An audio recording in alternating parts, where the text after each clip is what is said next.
उत्तर प्रदेश के मुख्यमंत्री योगी आदित्यनाथ ने यमकेश्वर में इंटर कॉलेज में बनी नए स्कूल बिल्डिंग के उद्घाटन समारोह में कहा कि हमें अपने गांवों को पलायन से बचाना होगा और उन्हें शिक्षा, नवाचार और शोध के नए केंद्र के रूप में विकसित करना होगा।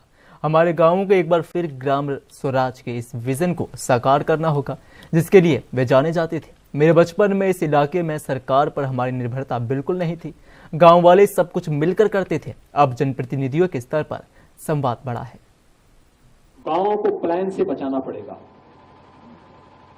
गांवों को शिक्षा के, नवाचार के, शोध के एक नए केंद्र के रूप में विकसित करना पड़ेगा।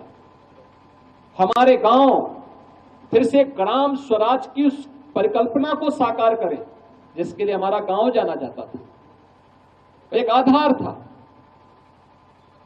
स्वावलंबन था, उसमें आत्मनिर्भरता थी, उसमें सब कुछ था। मुझे याद है बचपन में हमने इसी क्षेत्र में जब जन्म लिया था, हमारी निर्भरता सरकार पर 0% हुआ करती थी।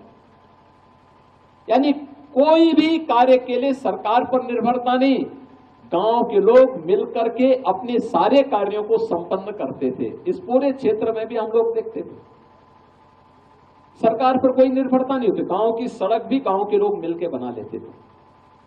सरकार कभी कभी आती थी उस समय, तो जनप्रतिनिधियों के दर्शन, अब तो देखो मैं देख रहा था यहाँ के विधायक नाम ले लेकर के पुकार रही थी सबका।